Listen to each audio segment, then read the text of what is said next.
Assalamualaikum warahmatullahi wabarakatuh.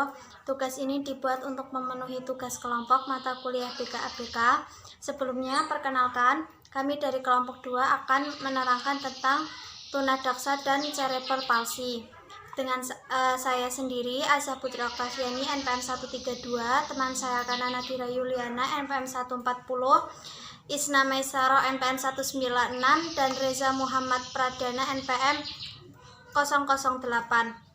Yang pertama, di sini saya akan menjelaskan tentang pengertian tunadaksa dan pengertian cerebral palsy.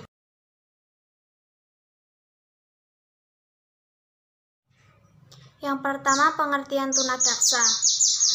Pengertian tunadaksa secara etimologi yaitu seseorang yang mengalami kesulitan mengoptimalkan fungsi anggota tubuh sebagai akibat dari luka, penyakit, pertumbuhan yang salah perlakuan, dan akibatnya kemampuan untuk melakukan gerakan-gerakan tubuh tertentu mengalami penurunan. Tunadaksa dapat didefinisikan sebagai bentuk kelainan atau kecacatan pada sistem otot tulang, persendian, persendian dan saraf yang disebabkan oleh penyakit, virus, kecelakaan baik terjadi sebelum lahir, saat lahir, dan sesudah lahir.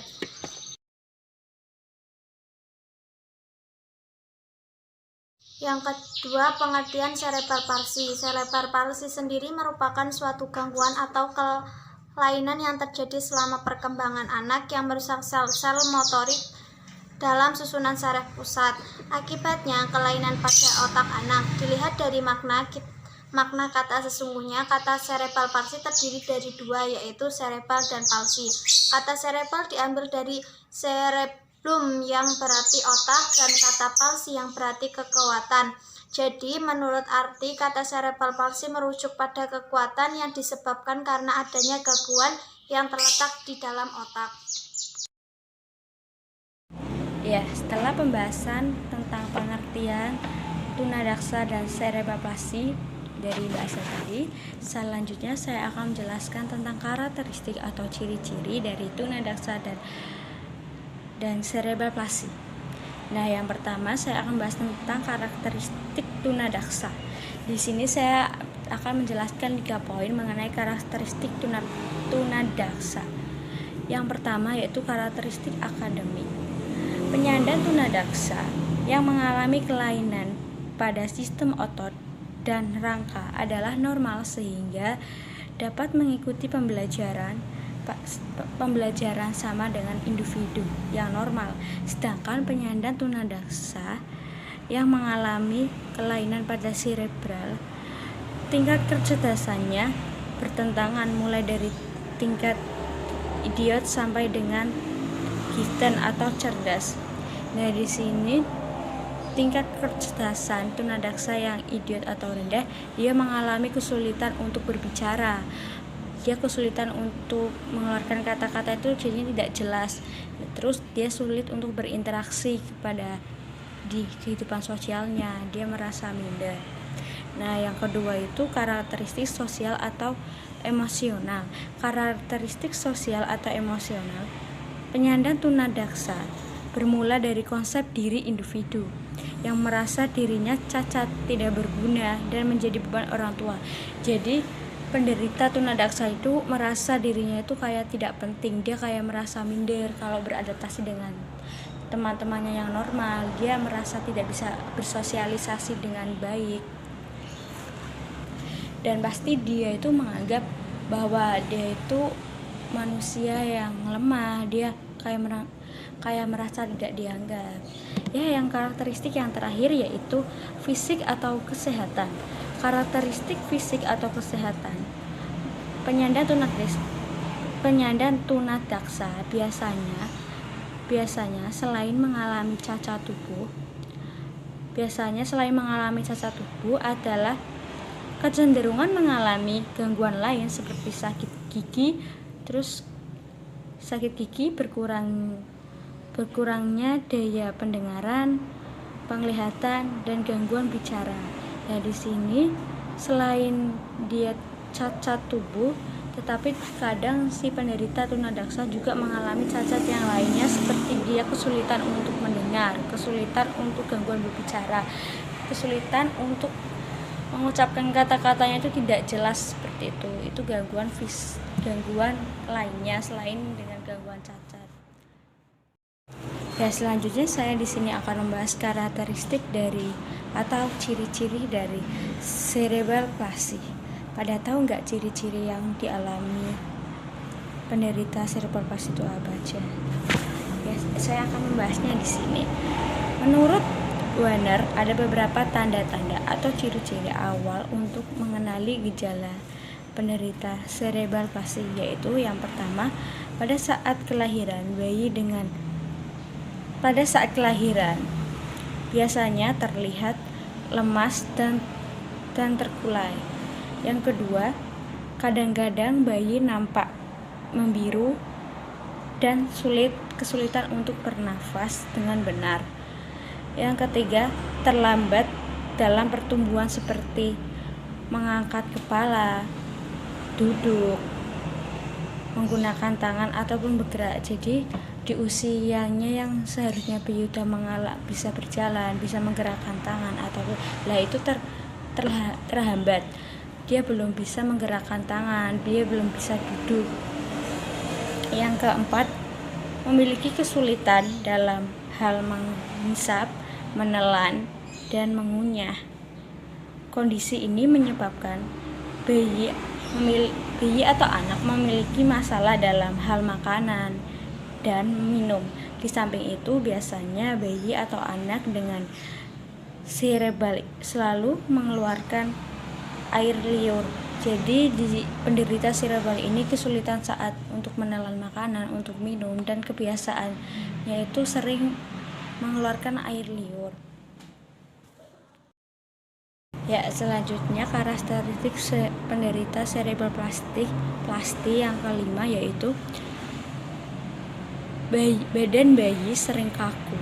Kondisi ini menyebabkan ibu dari si anak cerebral palsy ini mengalami kesulitan ketika dia saat mengangkat, terus dia harus menggunakan bajunya karena dia itu belum bisa memakai baju sendiri. Kesulitan saat memandikan ataupun ketika mengajak bermain. Di sini kebanyakan menderita cerebral palsy ini menggunakan kursi roda. Yang selanjutnya keenam yaitu kesulitan dalam berbicara atau berkomunikasi.